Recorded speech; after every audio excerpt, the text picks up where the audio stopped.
সম্ভ্রান্ত মুসলিম পরিবারে জন্ম নেয়া বেগম জিয়া ঈর্ষণীয় ব্যক্তিত্বের অধিকারী ছিলেন। রাজনীতির মাঠেও তিনি প্রতিহিংসার চর্চা করেননি। তাকে মিথ্যা মামলায় কারাগারে রেখেছিল ফ্যাসিস্ট হাসিনা, বাড়ি থেকে উচ্ছেদ করেছিল এক কাপড়ে।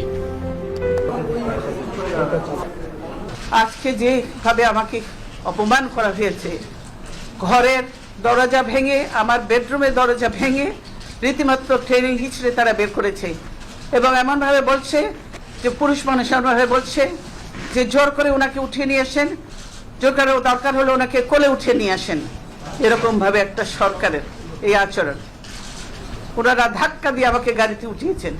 আমি এর বিচারের ভার মহান আল্লাহ ও প্রিয় দেশবাসীর উপর ছেড়ে দিলাম।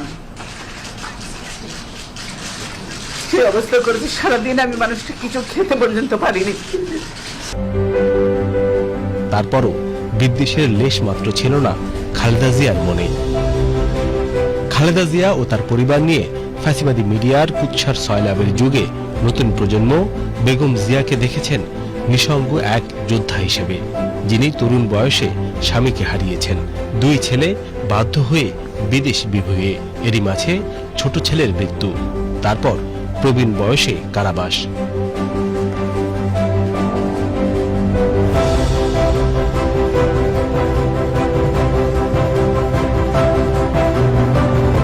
প্রতিটা যুগের একটা আইকন থাকে, বেগম জিয়া এই যুগের সেই আইকন। ফ্যাসিবাদের নির্দয় অত্যাধুনিক নাগপাশের মাঝে থেকেও উনি লড়ে গেছেন সর্বোচ্চটা দিয়ে। ওনাকে কেউ কিনতে পারে নাই।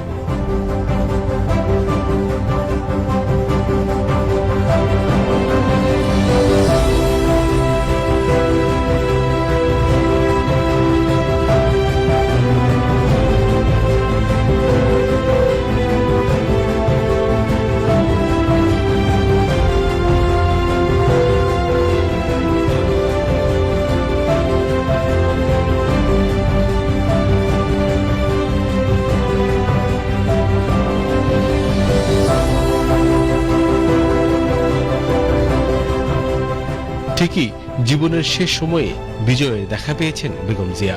২৪-এর গণ অভ্যুত্থানের পর নতুন বাংলাদেশের অবিসংবাদিত অভিভাবক হয়ে উঠেছেন তিনি। বেগম জিয়া আগামীর বাংলাদেশের ইতিহাসে কিংবদন্তি হয়েই থাকবেন।